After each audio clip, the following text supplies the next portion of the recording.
नमस्कार, one India Hindi में आपका स्वागत है। मैं हूं शिवराज सिंह। बीएस येदियुरप्पा के इस्तीफे के बाद कर्नाटक को नया मुख्यमंत्री मिल गया है। कर्नाटक के गृह मंत्री बसवराज बोम्मई अब राज्य के नए मुख्यमंत्री होंगे। बीजेपी विधायक दल की बैठक में बीएस येदियुरप्पा ने बसवराज बोम्मई के नाम पर प्रस्ताव रखा, जिसे स्वीकार कर लिया गया है। बीजेपी के केंद्रीय नेतृत्व ने बसवराज बोम्मई के बहाने कर्नाटक की बागडोर एक बार फिर से लिंगायत समुदाय के हाथों में सौंप दी है। कर्नाटक के नए मुख्यमंत्री बसवराज बोम्मई भी येदियुरप्पा की तरह लिंगायत समुदाय से आते हैं, जो राज्य का सबसे प्रभावी समुदाय माना जाता है। अब सवाल उठता है कि येदियुरप्पा बोम्मई के नाम पर इतनी आसानी से कैसे मान गए और बीजेपी के केंद्रीय नेतृत्व ने भी उनके नाम पर कैसे मुहर लगा दी। दरअसल बसवराज बोम्मई का नाम भी बीजेपी नेतृत्व के सामने खुद येदियुरप्पा ने ही रखा था। बसवराज बोम्मई येदियुरप्पा के चहेते और उनके शिष्य हैं। इस वक्त बीजेपी येदियुरप्पा को नाराज करने का रिस्क नहीं उठा सकती। यही कारण है कि येदियुरप्पा के कहे गए नाम पर मुहर लगानी पड़ी। इसे येदियुरप्पा का मास्टर स्ट्रोक भी कह सकते हैं। बता दें कि लिंगायत समुदाय येदियुरप्पा के इस्तीफे के खिलाफ था, लेकिन येदियुरप्पा ने जब लिंगायत समुदाय के मठाधीशों के साथ हुई बैठक में अपनी तरफ से बोम्मई का नाम सबके बीच रखा तो इसे सर्वसम्मति से पास कर दिया गया।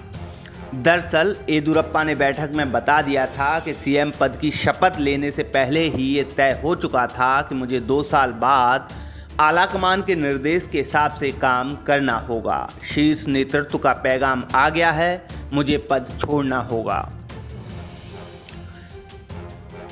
इतना ही नहीं, बसवराज बोम्मई राष्ट्रीय स्वयंसेवक संघ की पसंद भी माने जाते हैं। कहा जाता है कि संघ और येदियुरप्पा के बीच बोम्मई ने एक कड़ी के रूप में काम किया है। दरअसल येदियुरप्पा के संघ से रिश्ते कुछ खास नहीं रहे हैं। ऐसे में इसका असर येदियुरप्पा के काम पर ना पड़े, इसमें भी बोम्मई ने बड़ी भूमिका निभाई है, जिसका इनाम उन्हें आज मिला है। बता दें कि कर्नाटक की आबादी में लिंगायत समुदाय की हिस्सेदारी करीब 17% है।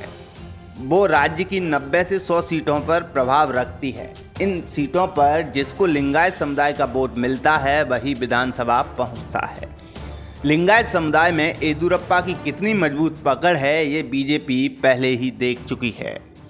दरअसल भ्रष्टाचार के आरोपों के चलते जब बीजेपी ने येदियुरप्पा को पार्टी से निष्कासित कर दिया था, तब लिंगायत वोट कई विधानसभा सीटों में येदियुरप्पा और बीजेपी के बीच बंट गया था। विधानसभा चुनाव में बीजेपी 40 सीटों पर सिमट गई थी। उसका वोट प्रतिशत भी 33% से घटकर 19% पर आ गया था। 2014 में येदियुरप्पा की वापसी फिर बीजेपी में हुई। ये येदियुरप्पा का ही कमाल था कि कर्नाटक में बीजेपी ने 28 में से 17 लोकसभा सीटें जीती। बता दें कि जनता दल छोड़कर बसवराज बोम्मई 2008 में बीजेपी में शामिल हुए थे। तब से बीजेपी की हर सरकार में मंत्री रहे हैं। बीजेपी में वो लगातार ऊपर चढ़ते गए और बीजेपी की हर सरकार में मंत्री बने। पूर्व येदियुरप्पा सरकार में वो कर्नाटक के गृह मंत्री थे। इस खबर में फिलहाल इतना ही। तमाम अपडेट के लिए बने रहिए वन इंडिया हिंदी के साथ।